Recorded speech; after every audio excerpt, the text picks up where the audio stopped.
good, y'all? Crosswalk episode 41. We back at it again. I'm Jax and Cross. So episode 41, man. So you said you got something for me. I So got a person because I already know who you're going with, but I got somebody. I'm curious to see who you think. Like, give me a guess on who you think it is first. All right, so when I was thinking in the 40s, I was like, man, who's a good 41? And of course, I went to Alabama first. I'm thinking, who's a 41 at Alabama? And I can't think of nobody that was a 41 at Alabama. But am I the right? Am I at the right school? Am I in the right place? I will say this: you're on the right track, but you're not able to finish. You're not able to get it over the top. So and then the other thing I thought about was I was like, man. So I was thinking about Syracuse. I was like, so who played running back at Syracuse? It could have been 40 or 41. But I was like, I can't think of who it is. Okay, so. My number 41 is Alvin Kamara, and little different. He started his college ball at the University of Alabama. Actually got to meet Alvin, be around him his freshman year at Bama. So yeah, little off the radar a little bit, but I'm That's going a good with one Alvin though. Kamara. Yeah, what about you? Solid one. I mean, it's got to be Dirk, man. I mean, easy. Of course. I mean, he's got a statue here for a reason. The best playoff run of any superstar ever. Simply because it was him and a bunch of role players. So yeah, got to be him. Bro, easily the most impressive title run. Easily. Absolutely. Like he went through LaMarcus Aldridge. Who's the guard that was with the Blazers that got hurt? Brandon Roy. Then they went through Kobe and Powell. Then he went through the Thunder with KD, Westbrook, and Harden, and then beat the Heatles with Bron, Wade, and Bosh. Like tremendous run right there. Yep. Ain't nobody top that one. But I got a trivia question for you. So the person that I was gonna say, if you took Dirk, I was gonna say Wes Unseld, right? Yep. So there's something that Wes Unseld, Wilt Chamberlain, and Candace Parker all have in common. Do you know what that is? Bro, that's like so off the radar right there. I got no shot with that right there. No shot. All three of them won the Rookie of the Year and MVP in the same season. Oh, wow. Yeah. That's what's up. Yeah. Shout out to Giuliano, man. He shot out $10 for us, man. Appreciate you. Absolutely. Shout out to you, brother. Yeah. So yeah, we'll dig into some more NBA type stuff a little bit later. But man, I mean, let's go into UFC Winnipeg. I mean, they already talked about it in the chat. So let's jump into UFC Winnipeg. Now I'll be completely honest. I didn't watch it. I didn't watch it at all. So the reason I didn't watch it was because it's my birthday weekend, and I took my kids, my girls out to a volleyball game at SMU. So I was in dad mode, so I was not watching the game or watching the fights at all. But you did. Yeah. So I mean, it happened. But first off, that's totally understandable. Getting the family time in, you gotta show the girls a good time. But man, UFC Winnipeg was, I mean, going into the card, there weren't really a lot of expectations about it. Not a lot of name value on the card, but usually the way it's been looking lately, bro, is like the cards where we don't really have those expectations. The cards have been solid. Like we've had a lot of good fights. We had a big time scrap on the card. I think it was maybe about like the fight between John Castaneda, Mark, and the Russian guy. That was a draw. Phenomenal fight. Okay. The Russian dude had a phenomenal fight in Contender Series to even get into the UFC. So shout out to them. But a solid card all around though. So obviously I know what happened at the end of the card, but who was your MVP for the card?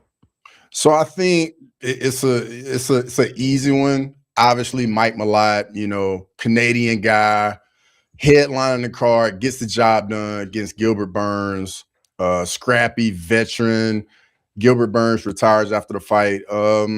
So yeah, Mike Malott gets it done, and now it's trying to, be another new fresh. I'm not gonna say fresh name, but new up and coming guy at welterweight. Hopefully, he can go on a run and throw his name in the hat as well. So you think that he's fully gotten over that Neil Magny situation? I hope so, because that was bad, bro. That was probably one of the worst like fraud checks we saw in a while, man. Because I mean, he had the fight won, and then all of a sudden, man, Neil Magny just broke him in the last round of the fight. It was tough. The Haitian sensation. That's a terrible nickname. So that's the MVP of the card. So who had the most disappointing situation during this card? I'm gonna go with Kyler Phillips as my most disappointing. That was my dog of the week. I thought he was gonna come through. Yeah. I mean, he came in. I feel like Kyler Phillips, like he was kind of hot, had some energy on him, and now this is his third loss in a row. We were thinking this guy was gonna be, another player at bantamweight, and now here he is, lost his last 3. And to be fair, he's fought really good fighters, been in all the fights. So I don't think this is one of those type situations where he's not going to be in the UFC anymore, but he's got to figure something out and get back on the right track. Yeah, man, he definitely let me down. I thought that because it was almost like a back against the wall type fight. And don't get me wrong, Charles Jourdain has evolved his game. Even, with the losses that he's gotten along the way, he's gotten so much better. But I felt like Kyler he had a little bit more to lose in the fight. So I thought that he was gonna come through, but apparently he did not. But I mean, they did get fight of the night, apparently. Yeah. So I mean, that's a plus. But yeah, he's definitely, his back is against the wall now. That's for sure. So Rob Rex is talking about the Nalo and Herbert fight. I mean, bro, like for how long it lasted, it was very exciting for as long as it lasted. But I mean, I think I was seeing on Twitter, like after the fight, man, people were talking about Nalo saying he's Indian, and that's like they were saying it's like the worst base for MMA. Yeah, that's true. That's true. Is what's the other dude? Jubilee. Yeah. That dude, he never looked good at all. I feel like the girl, who you remember her name? I can't remember her name. Tomar, Pooja Tomar. That's it, Pooja Tomar. I think she's the best Indian fighter in the world. Yep. Real talk. That ain't good. That ain't good. All right. So whose stock went up after this fight card? I'm gonna be honest, man. This is a tie for me here. It's between Charles Jourdain, the dude's, I think he's like 3-0 since moving down to bantamweight, and the other one for me, what's the guy's name? Marco Barboza, the knockout. I don't know if you've seen it, but if not, let me know. I'll definitely send it to you. Yeah. Buddy, like dude got in the pocket, and you just can see like there's no panic, no rush with him. He knows what he wants to throw, and I mean he put Bazooka out cold before he even hit the ground with a left hook. It was beautiful, dog. Yeah, I did see that highlight. So yeah, I mean it was only a minute and 20 seconds. I could watch that real easy. Yeah, But yeah, I do want to see that dude.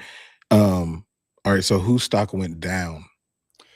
Stock went down. This is a tough one because I feel like this guy's very popular. A lot of people like to see him fight, but it's Gilbert Burns. I mean, very tough guy, veteran, all the respect in the world. But I mean, it was kind of like a part of me. It was tough to watch because I mean, I know the wars Gilbert Burns been in, and you just can tell, man, the chin just cannot hold up anymore. He gets hit at all, man, and it's pretty much done. But it was kind of tough to see. But he retired after the fight.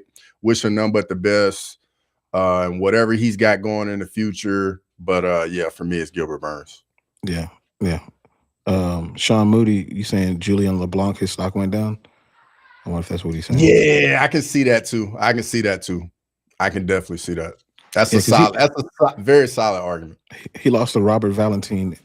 Valentin, he looked way better on Contender Series than he did or not Contender Series, but the Ultimate Fighter, than he has in real fights, unfortunately. But I mean, he had some different motivation for this one. I think it was his mom that passed away. Yeah. But overall, for the card, what grade would you give the card? I mean, for my expectations I had going in, I'm gonna say it was a B. I mean, like I would say like my expectations going in were like C- at best, C-. And I felt like, we got a little bit of everything, got some finishes, had some really exciting moments. So I would say it, when we had those filler cards that are like in between numbered cards and it's not a lot of name value, if we get some solid fights on them, I'm happy. Yeah. Let me jump into these comments real quick. Adrian, what's up, dude? Rob Rex, he already shooting at you, Cross. He said, excuse me. He said, I told you at the start of the season about my Spurs win be either the best playoff Spurs debut. Let's go. He did. What, he had 35 in the first round? Most ever. Over Tim Duncan. That's pretty impressive. And that's exactly why I drafted the Spurs. You were absolutely right. You were absolutely right. It kind of fell right into your hands a little bit, though. I'll take it. What's up, Tyler Betts? Let's see, what did Juliana say? He said, you're pretty sure Malott gets finished against anyone top 15, maybe Leon, and I guess obviously Kobe. Also, I'm inclined to take Aljo over Zalal. Okay, no, let's stay on that just for a second. Does Malott beat Leon or Kobe? I think he beats Kobe. Yeah, I think Kobe's done. Yeah. I think Leon is also done. I don't know where Leon's confidence can be at this point, getting finished back-to-back fights. Yeah, I don't really know. I don't think the danger factor for Leon is going to be there in fights now, because to me in the Prates fight, it looked like he was just trying to do whatever he can to like survive, like get takedowns, lay on Prates, and then Prates like slimed him out. I mean, bad. Yeah. I agree. I think he's finished, and so is Kobe. They need to both pack it up. Thoughts on Jeremiyah versus Sean? Oh, I got plenty of thoughts on this one, bro. The Wolf is gonna do what he does, man. He gonna come in there. He gonna take Sean down, and he gonna drown him. And there's nothing Sean Strickland gonna be able to do about it. It's gonna be against his will. And those, like, I get people want to talk about Jeremiyah's cardio. But you got to think, man, this dude fighting at the highest level. He knows he needs to improve his cardio. That's why he's working out in California in the garage gym with all these other MMA fighters, with Armin Sarukian, Aaron Pico. And when you think about it, man, that's how all these dudes get better, when they're working with high-level workout partners. And I think the wrestling is just going to be too much for Strickland. Yeah, man. I mean, and the other part of it is that they know each other. And Jeremiyah knowing you is bad business. He knows what you're trying to do. That's terrible. It's not going to go well for you. And then when we talk about his cardio, people bring that up. He didn't seem to have any problems against DDP. True. And that's a bigger, stronger man than Sean Strickland. So I don't think he's going to have any issues here at all. I think he walks right through them. Data hoarders, what's good? I ain't gonna read all that, but I know what you're talking about. Grimy, this was a really good one, man. I used to really like Glenn Rice too, and that didn't even come to my mind. But that is a great pick. That was a great pull right there. Sean Moody said John Giannis or Robert Valentin was his MVP. I am going to go back and watch that Barboza fight, by the way, Grimy. Yeah, you definitely got to see that KO, bro. That KO was nasty. Yeah. Let's see any more of them. Chris Cushman said Barboza been slamming fools out with that left hook, even on the regional scene. Yeah. We love to see it. Yeah, for sure. For sure. All right. So this coming week, we got UFC Fight Night Vegas, headlined by the former bantamweight champion, Aljamain Sterling, against Youssef Zalal, which Juliana brought up earlier. Co-main Norma Dumont and Jocelyn Edwards, who I never Mhm. would have thought that was going to be in a co-main, but Yeah, here it's we one are. of those cards, brother. It's one of those cards. Here we are. So obviously we got that headliner. What do you think this means for the division? Aljamain Sterling as Youssef Zalal. I'm gonna be honest, man. I think this is a much more dangerous fight for Aljo than what a lot of people realize, man. People got to realize Youssef Zalal took Ilya Topuria to decision Mm-hmm. not Sure so did. long ago, and then Youssef Zalal was out of the UFC, worked his way back to the UFC, and has looked like he's gotten so much better since getting back into the UFC. He's Mm-hmm. also a really good grappler, got a really good submission game. I do Yeah. think Aljo will have a little bit of an advantage in the wrestling, but he can't get too comfortable grappling with Youssef Zalal because he, like I said, got the submissions. I do think Zalal is going to be better on the feet. So this is going to be a very tricky fight right here this weekend. So do you think that Aljo has fully grown into the division at this point now that it's been a while? He's had a couple of fights in the division. Is there any concern about him still being the smaller man? Kind of like the way that we see Davison Figueiredo when he's fighting, some of these top tier people in his division. That's when he starts to look like the person that was a former flyweight. Yeah, so size-wise, I think Aljo is going to be fine, especially with his wrestling credentials, how strong he is. I definitely think he'll be fine there.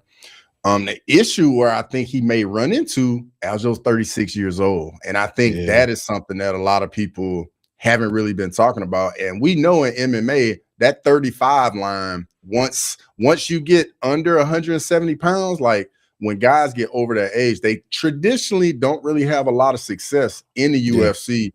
Alexander Volkanovski kind of went against the grain with it, but we're gonna see if Aljo can remain at the top of. I think he's probably in like the top, and he's definitely maybe in like the top 5 at featherweight. He's number 5 right now. Yeah, He's number 5. Yeah. I don't know how much you want to talk about Norman Dumont and Jocelyn Edwards. I do not anticipate an exciting fight. To me, Norman Dumont is not an exciting fighter. People like to watch her walk in, of course, but other than that, Hey, bro, Norman Dumont is blue and she don't even know it, dog. She my boo and don't even know it, bro. Real talk.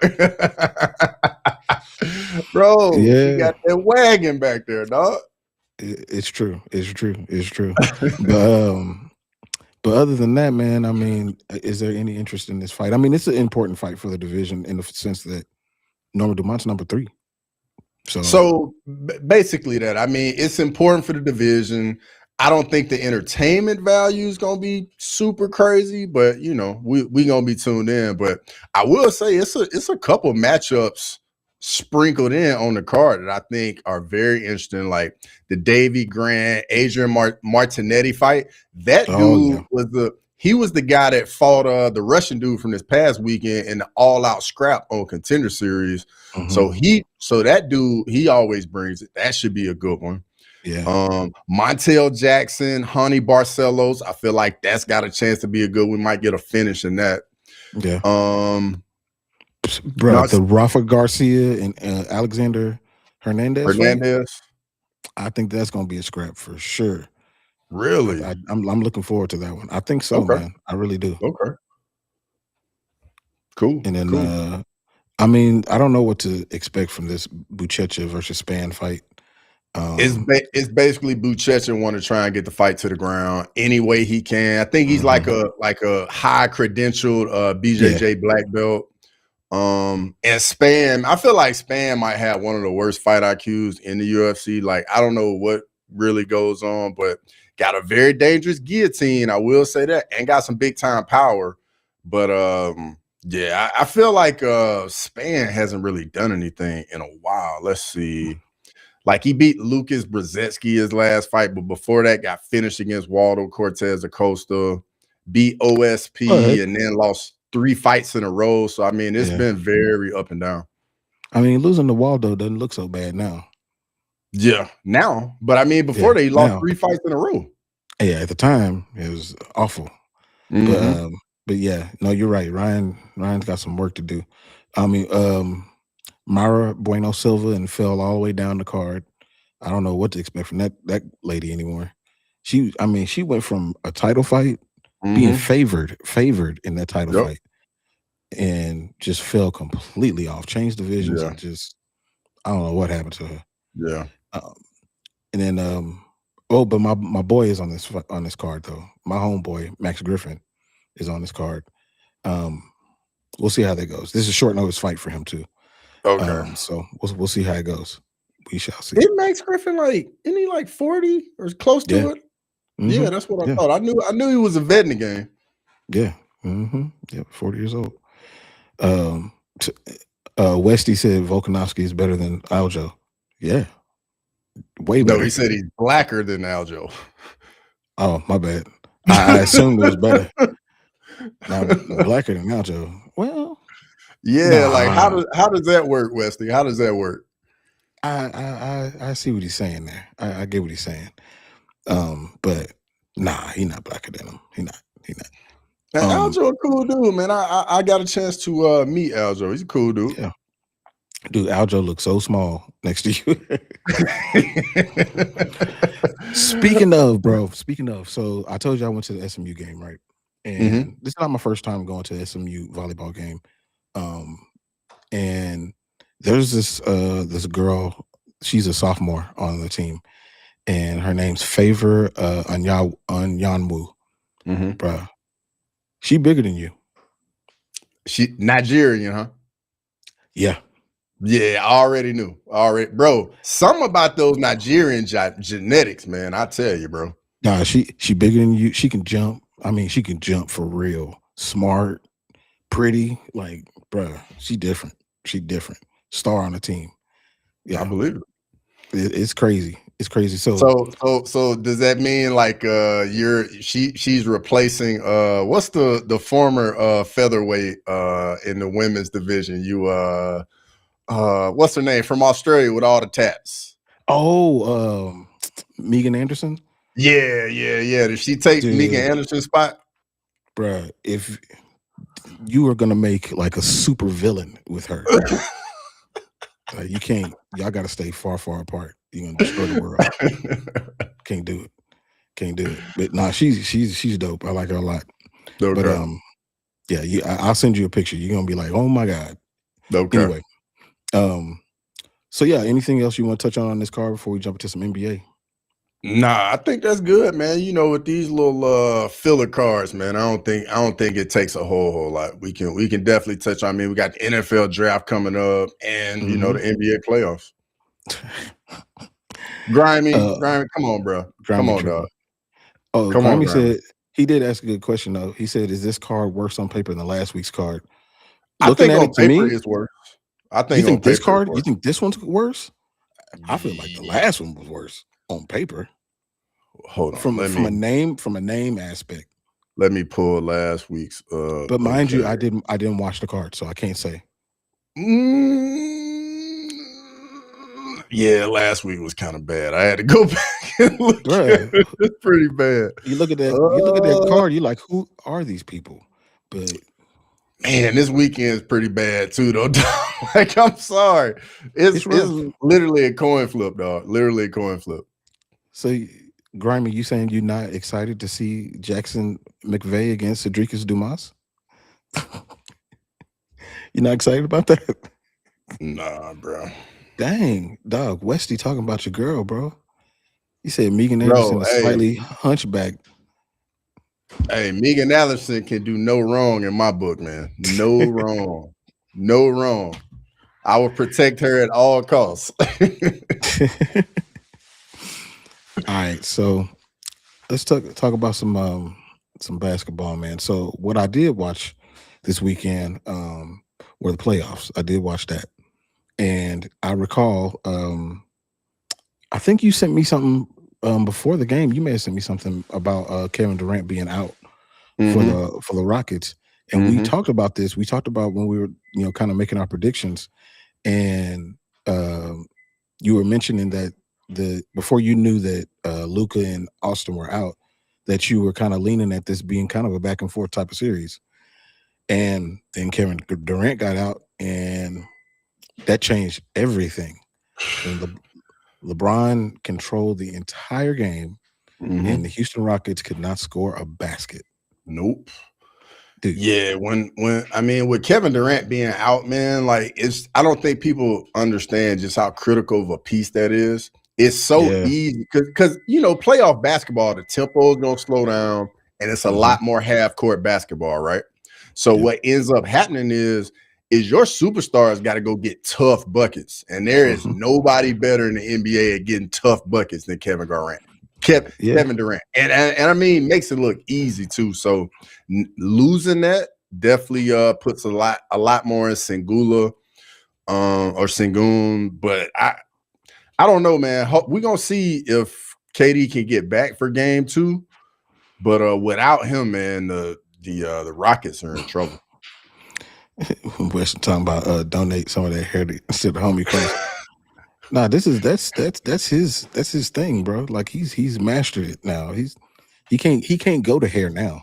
He can't go back. It's too late, bro. It's like Michael Jordan trying to go back to hair. It's like, bro, what are we You doing? remember that time Dion went from ball to hair and then back to ball? You remember that? Yeah. Yes, it was weird. Yeah, real weird. If I came on here with hair, bro, like it would, like everybody would lose their mind. That's like me coming on here with no hair. Yeah, that would be weird. Real weird. And no beard. I look like a child. Nah, that's not gonna happen ever. Let's see. Let me go through the series. So the Thunder beat the Suns. That's nothing to talk about there. That was a blowout. Nuggets beat the Timberwolves. Something to talk about here though. Anthony Edwards, man, he ain't right, bro. He's not healed. I don't think he's right. And I think the Nuggets are going to run straight through Timberwolves because they just not healthy. And the Timberwolves don't have another ball handler. And it's sounding like that's kind of like the theme of the playoffs right now. We just talking about KD being hurt, Ant-Man being hurt. And Grimy, I definitely got something for you about the NBA playoffs because your Pistons did not win. Yeah. Oh, that's coming up in just a second. Yeah. Yeah. So I think the Timberwolves are in trouble. The Spurs did what they do. We talked about that a little bit earlier about what they were doing against the Trailblazers. I actually thought the Trailblazers were going to do a little something with Donovan Clingan, but nah. I'm not expecting. I think that's just a little small road bump of a series for the Spurs, man. Like if Wemby stays healthy, it's a problem. Like I think only like Denver and OKC really the only two teams got somebody that can really do something with Wemby. Yeah, that's true. That's true. On the other side of the bracket, the Orlando Magic beat the Detroit Pistons, and it was wire to wire. It was not close at all, actually. At all. It was a bad situation.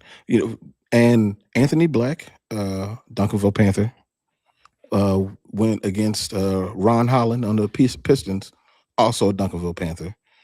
So I wanted to make sure we pointed that out. But dude, the Pistons, bro, they don't have a secondary ball handler either. And Cade played really, really well. And everybody else in the team played like trash. Yeah. And I mean, Banchero, man, he came out and kind of just led the charge for the Magic, man. They really just punched the Pistons in the mouth, and the Pistons just did not respond at all. And, with a younger squad, that is not what you want to see. These young guys should have all kinds of fight in them because, they haven't been in this position before. Like, they should want to get out here, perform. But we're going to see if they can rebound, and get a win in game 2. I think they will. But do you think that because Orlando had to play 2 play-in games just to get to this game, do you think that benefited them? Oh, definitely. Because I mean, you get a chance to stay in that rhythm, whereas the higher seeded teams, when they get these days off, and Like there's something to like time off, like guys can get healthy, but at the same time, like your timing on the basketball court and your feel and the touch a few days away and not going at game speed, like it can take a little bit for you to get that back, like tip top. Yeah, I feel like Paolo was able to get that bad game because his first game in the play-in against the 76ers was so bad. So he was able to get that bad game out of his system, and he played back-to-back like really dominant games. The thing about Paolo Banchero is like he has the ability to, I'm not saying that he's going to be as good, but to be modeled in the way that LeBron, like I'm talking about older LeBron, has played bully ball, forcing his way into the paint, getting easy shots, playing in the mid-range. He could be that end of the spectrum, or he could be Julius Randle, taking shots that he don't need to be taking, relying on his jumper when he should be playing bully ball, all that. Like that's the spectrum for him. If he's playing like he just did in these past two games, that's closer to LeBron. That's all NBA Paolo Banchero. But if he plays like he did in that first one, that's bad Julius Randle. Yeah, I think with Paulo, man, his thing is like he's so gifted athletically. I mean, 6'10", handle the ball, shoot, do whatever he want to do.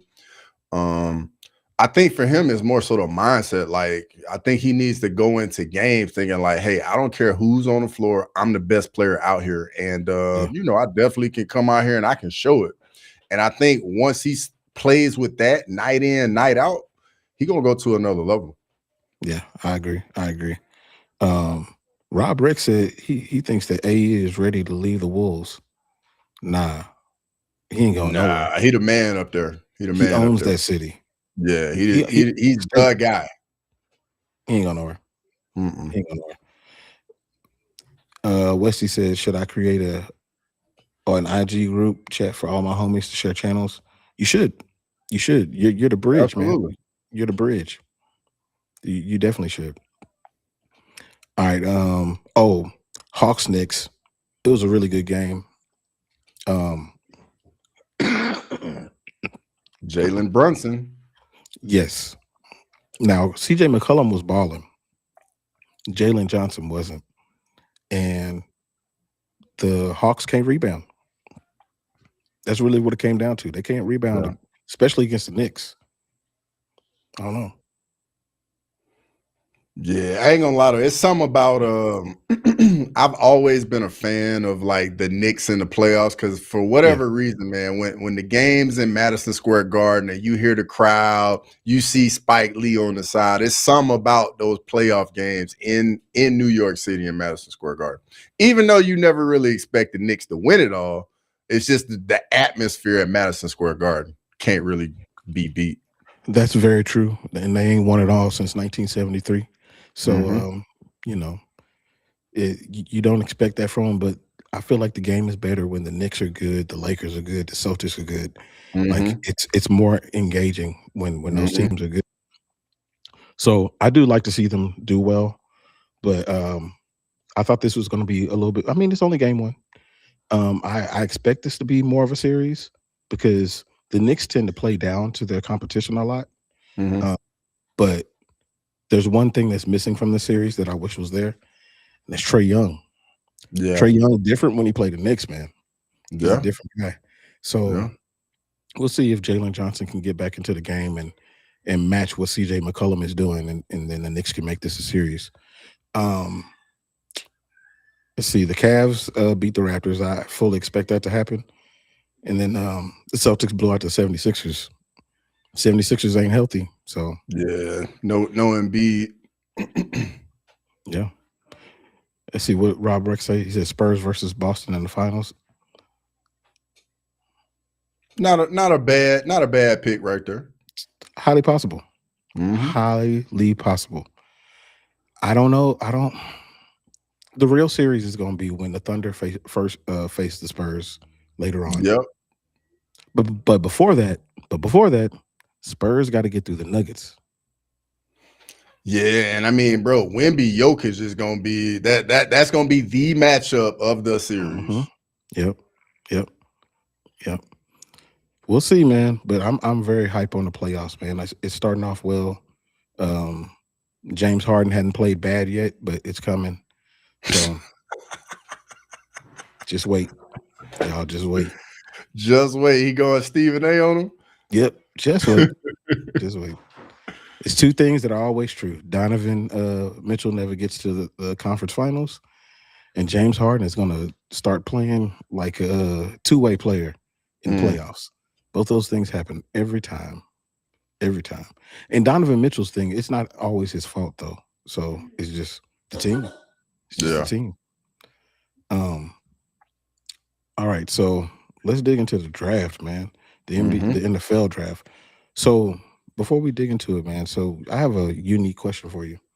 So you've been drafted before, not into the NFL, but you've been drafted before.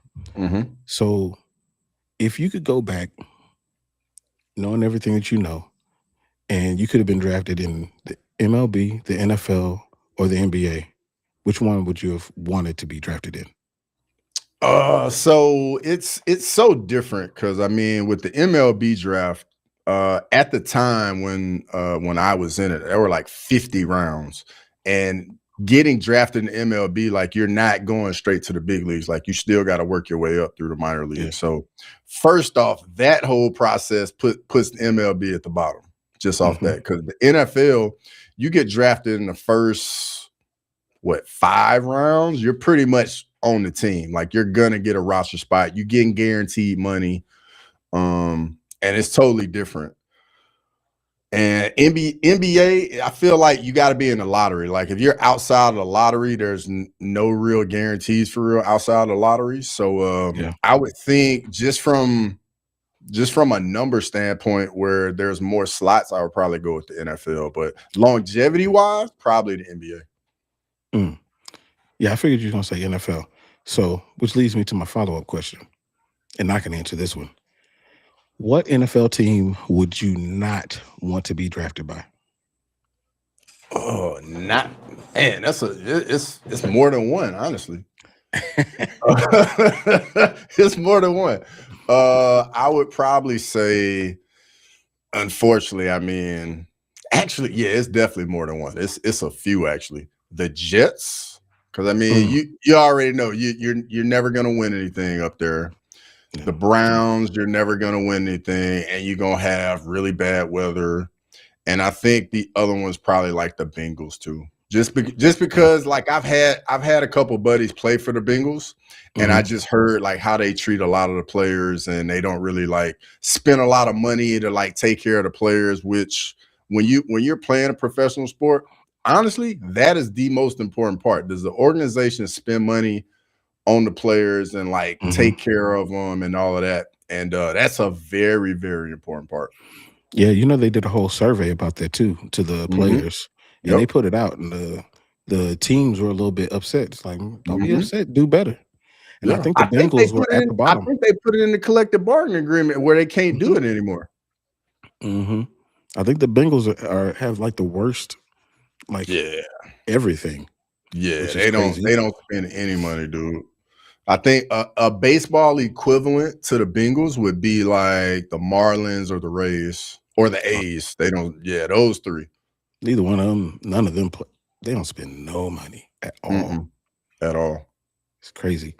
So for me, the team that I would not want to be drafted by, the Eagles, Dallas Cowboys. What? I feel like that would be the team you would want to get drafted by. No, I would not.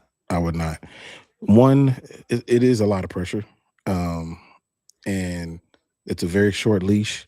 And then for me, I would not want to play at home. No desire to play at home. It's too much. I'm gonna tell you this though. When you get those game checks and the taxes ain't hitting, you gonna wish you was playing for the Cowboys then. I play for a Florida team. Any team in Florida. Play for the Seahawks. Somewhere with no state tax. I just wouldn't want to play at home, man. Like I've heard just from people that I know have played, in the league, and it's almost like an additional job to just try to deal with people trying to tug on you to get this and that. It's like, dude, I got to get away from all that. All the tickets you got to get week in and week out. All the things people want you to show up and do and all that. So that definitely plays a part. But on the flip side, when you're from a city and you come to town to play, you're gonna have to deal with all that, and it's gonna be huge. I'm sure. Mm-hmm. If you're playing outside the division, then every once in a while. Yeah. Now I would struggle playing for the Eagles and the Giants and the Redskins, but I see that check, that'll change everything. Yeah. You would probably really enjoy playing for the Texans though. Immediately retire. About to go play in the USFL. All right, so the NFL draft, man, is on Thursday. Do you like how the draft is split up, where they do the first round, they do like second through maybe the I think fourth, they do second and third, fifth. Say that again. It might be the second and third, and then they do the fourth and the rest of it on Saturday. I think. Okay. It's something like that. So I do like how the first round is just its own thing, because I'm going to be honest, like having been in professional sports, guys that get drafted in the first round, they get treated differently inside the building. It just is what it is. They get paid differently, and they're going to get opportunities that none of the other guys are going to get. So I totally get that. Make a spectacle of it. But then like the second, third round guys, I feel like those are the guys that really like mold the organization. Like those are the guys going to show up, get the job done. They're not really looking for the glitz and the glam, but the first rounders are the guys that have usually been that guy for a long period of time. So I don't have an issue with the way it's set up. And then by day 3, like you just check your phone and just see who's coming off the board at that point. Yeah, pretty much. So have you heard? I mean, obviously we know Fernando Mendoza is going number 1 overall. That's what's up? Speaking of Houston or Boston, I don't know where they are. I have no idea. What's up, S Dogs? Sterling, good to see you, brother. Yep, Rockets in 5. I mean, I hope so, bro. I am rooting for the Rockets in this series. I am, but that's only because of Kevin Durant. That's only because of Kevin Durant. That's the first. So okay, let me explain. If they weren't playing the Lakers, then I wouldn't be rooting for them. But okay. It has everything to do with the Lakers, Michael Jordan. I can't have LeBron doing too good. We got to level it out now. Gotcha. I'm gonna need you to go ahead and lose. But good luck in life. But I'm gonna need you to lose this game. Anywho, so we know that Fernando Mendoza is going number 1 overall. Have you heard any rumors, anything before I go to my rumors of what I think might happen? So, man, I feel like on social media, what I've been seeing a lot of, man, it's just been a lot of information, a lot of news around the former Alabama quarterback, Ty Simpson. Like, I've been seeing he going to move all the way up the first round. I've been seeing he can go in the second round. And just looking at the draft, honestly, like it's not a very quarterback deep draft. And I feel like every year with the draft, when like the day of the draft, the quarterbacks get a bump. They get a bump. They all move up. And I think that's definitely going to happen with Ty Simpson. If you look back what he did at Alabama, had no running game to support him. No running game at all. God awful run game. Offensive line play was atrocious most of the year. And he still had Bama in pretty much every game. And he was the Heisman front runner for majority of the year until he hit October. So and like I've seen him interact with John Gruden. So I think from the neck up, he's got everything he needs, processes information well, throws really good intermediate underneath throws. The deep ball accuracy, I think, needs a little bit of work. He can hit that intermediate throw where he's got to get it over linebackers, get it underneath safeties. He can make those throws like deep digs. He's real good at hitting those. Yeah. So I think for him, it's just going to ultimately come down where he goes to, because moving up the draft is it's a gift, but it's also a curse. Like, you're gonna get more money moving up, but you're going to a worse off team that needs way more help than just you. And as you know, with quarterbacks, man, like, you can be all world, but if you ain't got an offensive line that can protect you and you ain't got weapons that can do something when you give them the ball, it's irrelevant at that point. Yeah, it's true. Like, when it comes to Ty Simpson, I was with you. I mean, I thought that, halfway through the year, I had him number one on my Heisman ballot for sure. Mm-hmm. But obviously things kind of fell off towards the end of the season. But I think what he reminds me of a little bit more athletic Brock Purdy. That's who he reminds me of. Not in the sense of Brock Purdy being Mr. Irrelevant, but the Brock Purdy that we see now. Mm-hmm. I think that Ty Simpson is a first round talent. But I think the lack of starts is what, obviously has made him slide down. But I think he goes to the Cardinals. I think that's who gets him.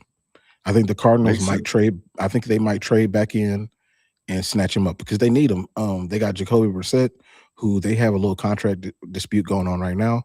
But he can come in, sit behind Jacoby, learn for a little bit. Jacoby is not the future. Yeah, he's a bridge quarterback. Yeah. So, and I think that Ty, he has every right to come in and compete for a starting job very early in his career. So I think that he does go in the first round. I think he goes to the Cardinals. Okay. Yeah. Well, another rumor I've been hearing, and I just from all the college football that I watch, I'm not sold at all. So I've been seeing a lot of people talk about Caden Proctor, the left tackle out of Alabama. Mm-hmm. Now, got all the measurables, massive human being, things like 6'6", 6'7", like 360. Yeah, massive tackle. I think he played like overweight in college. I think he needs to lose a little bit, but massive human being. But in my opinion, I don't think he handles edge rushers well at all. I think once he gets engaged with guys can disengage and get him over his feet way too easy. I think NFL edge rushers are going to eat him alive early. And I think he has very heavy feet. Like, he doesn't really move well laterally, in my opinion, because he's just so massive. You know what I mean? Yeah, big old boy. So I definitely think a guy like that is going to be a pick where you're going to have to develop him, and it's going to take a little while. But got the intangibles, got the size, but I think some of the little things are going to get the better of him in the league. Are they going to be able to kick him inside, make him a guard? A guard? I mean, you could do that early in his career, leave him at guard and then handle like 3 techniques, which the issue there, though, is with him being so big, will he able to get the leverage? Because he's going to have to pull. He's so tall. Yeah, exactly. But I will say this, though, like in college where they got him on the edge and like got him in space, he did not look bad in space. So that might be something that you could do with him. Shoot, he even got the ball in college. Mm-hmm. Yeah. That's a big old boy to bring down. Mm-hmm. Yeah. No, I think he goes first round. I think he still goes in the first round. I think he goes a little bit later in the first round because of those things. But I mean, you see the size, you see the potential for him to be athletic. I mean, they're not going to give him the ball. And even in a situation where, they're playing a sorry team, they're not going to give him the ball if they don't think that he can move. So he can obviously do that. So I think if he stays disciplined, gets his weight under control, which I'm sure he's going to have a weight clause in his contract. If he's able to do that, man, I think that he can do well. But I do think that they're going to try to figure out a way to maybe push him to the right side as a right tackle or kick him inside at some point. Maybe who's on the team. But no, I think he's good. I don't think he's going to be the first tackle off the board. I think it's going to be Francis Maianoa from Miami. Yeah, he's a mauler. He's a mauler. Yeah. I like him a lot. Yeah. Whom I think could be the Cardinals' first pick early in the draft, depending how things fall. They could go him, or they could go who's left out of Arvell, Reese, or David Bailey. But we'll see. We'll see. I'm gonna tell you another guy I really like in the draft, man. And I mean, physical freak dude was created in a lab. But the tight end out of Oregon, Sadiq, I think Kenyon Buddy Sadiq, ran like I think he ran like a 4.443 as a tight end. Like people was comparing his combine to receivers. So I feel like that position has kind of dulled down. I guess you could say, because I mean Kelsey's at the end of the road. Kittle's kind of at the end of the road dealing with a lot of injuries, and we don't really have those big name tight ends in the league that really just commanded so much attention. And I think it's about that time where the NFL, they start to put out these young tight ends that's super athletic. You can flex them out, you can attach them, they can block. And Gronk, that's another tight end that one of the greatest ever that we've lost recently to the game. So I think the tight ends are definitely is a guy I definitely think we need to keep our eye on. Yeah, man, it's him. He's the number one tight end, and I do think that he's going to be highly sought after. I don't know what his blocking is really going to be like, but he may not even need that. I mean, old buddy down in Atlanta, he ain't really he don't be blocking. He's just a big receiver. Yeah. Evan Ingram, he just a big receiver. He don't be blocking. Yep. So I think that he'll be successful. But the second tight end off the board is one that I'm very interested in. It's going to be Eli Sowers. He was the student athlete. I think he won like the student athlete player of the year. He ran a 4.5, former quarterback. And his birthday is actually on the same day as mine, which is interesting.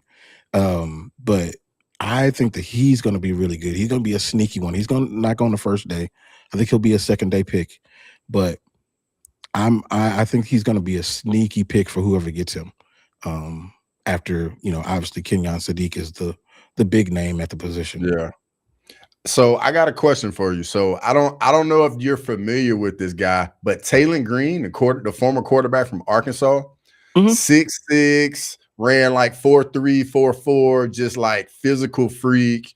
Definitely a developmental guy. Yeah. What round do you think he'll go in, and do you think he's gonna get an opportunity at quarterback? So I think he'll probably go. I think he's going to get drafted.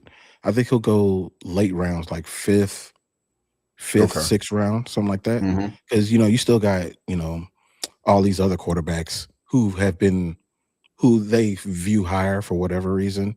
But like if you look at his physical stature and his physical attributes, like it's hard to deny what he can do. And I think that he's going to get an opportunity to play quarterback. I think they're going to bring him in at quarterback. I just think he's going to get drafted later on, so they can justify just storing him on the squad and letting them develop, kind of like what we're doing over here with old buddy used to play for Tennessee. He plays for the Cowboys. The backup, dang, what's his name? I can't remember his name now. That's your squad. But that dude has a cannon for an arm, just a physical freak. You talking about Joe Milton? Yes, thank you, Joe Milton. Yeah. That's who he kind of reminds me of. I mean, he's faster than Joe Milton, but I mean, if anybody's seen Joe Milton throw, I don't think anybody throws like that. Bro, Milton can throw the ball to the sun, dog. Yeah. So, yeah, I think it's going to be kind of like that. But and they might get him in on gadget plays and things like that. But I mean, in best case scenario, they use him like old boy from New Orleans was used, where they get him in to do a lot of different things. Taysom Hill. Yeah. So I do think he gets drafted though. Okay. He did too well, from a physical standpoint. So the Cowboys, they the rumor is that they're going to trade up for one of these, Arvell, Reese, or David Bailey. Okay. Do you think that they should? The 12 and 20. Especially going defense. Me personally, I like Arvell Reese, but I don't think he's a guy you should trade up for though. Like an off-ball linebacker. I don't think he really sheds blocks the greatest. And I think sometimes, we see guys in college, they can get away with a lot of things, but then when they get into the league, man, it's the best of the best. And I'll give you an example. Roquan Smith, when he was at Georgia, all-world linebacker, buckets winner, the whole nine. But then he gets to the league, gets to Baltimore, and now he can't get away from guards. Like, they get up to the second level real quick, and he's got short arms. They get engaged with him, and he just cannot get off blocks. And that's one of those things that kind of got overlooked in college. And Arvell Reese, for me, is like very big, which I think is more like the old school version of like middle backers in the NFL, where I think like they're going away from size and getting more so to speed, agility, change of direction. So it's going to be interesting to see how he develops, but I don't think the Cowboys should trade up though. So who has the better career? Arvell Reese, Sonny Styles? That's so tough because honestly, it's going to matter where they go. You know what I mean? Like fit, when it comes to sports, man, fit is everything. Because I mean, you would go to a system where, let's say you're a traditional 4-3 middle backer, and then you go to a team that just brought in a defense coordinator that's going 3-4, and now they want you to maybe like slide outside or maybe do some things that you ain't really accustomed to. So the big thing with professional sports is just finding the right guy for the system you run, and I think those are the guys that have the best success. I got to address this comment real quick. So I'm assuming it's Tennessee Vols. He said Jordan Tyson will be the best receiver in the league soon. Oof. That's interesting. Is he the best receiver in this draft? Is he better than Carnell Tate? I think Carnell Tate's speed kind of gives me a little hesitation, because in the league, if you don't have that extra gear in the league, you ain't really gonna get much separation. Like, you think about the guys in college that didn't run the 40 well, they get to the league and then all of a sudden they can't separate. And I think we might see a little bit of that with Carnell Tate.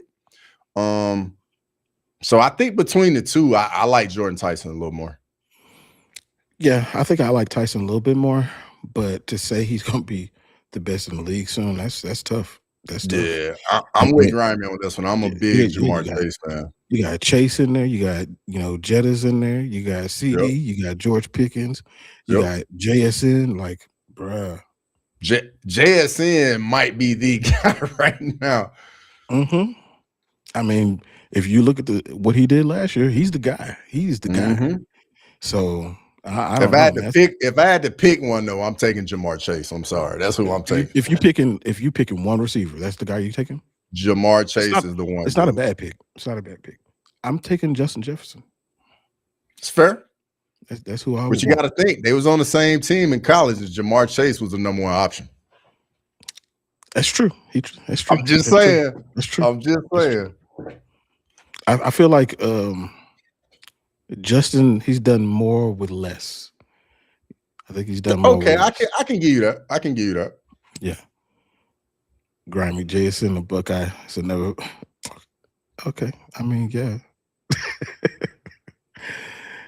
Ohio State has had a run at wide receiver. I mean, an unbelievable run. So wide receiver, you. Wide receiver. Who's your wide receiver? You.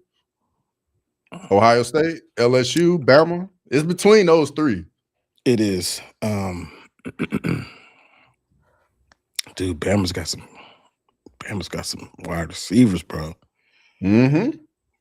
That's tough. That's really real tough. Like, for real. Like, people don't realize like how close that is. Yeah, because you start rattling off the names from these other schools, it's like, oh, I forgot about him. You know what I mean? Yeah. Ooh, I'd have to think about that one, dude. Yeah, it's tough. It's real tough. Yeah. Oh, okay. He said he meant in the draft. Okay, that's fair. That's fair. Oh, okay. We got you. That's fair. We got you. I can't push back on that one because it's out of him, Carnell Tate, and Mekhi Lemon. Outside shot. Lemon is nice too. Lemon, real nice out of USC. He real nice. Yeah. Grimey's crazy, bro. Bro, isn't that, bro, all the time, man. All the time. He said, visit Cross's page. Cross.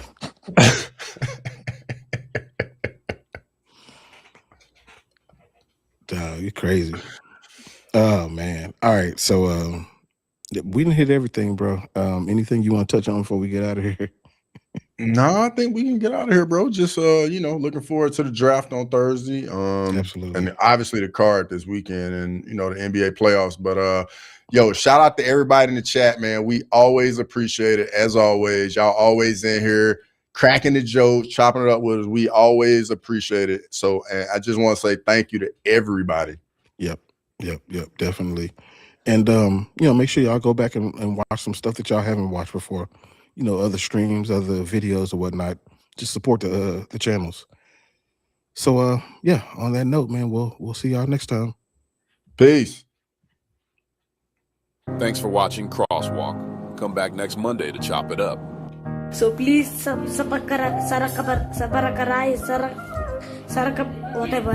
whatever.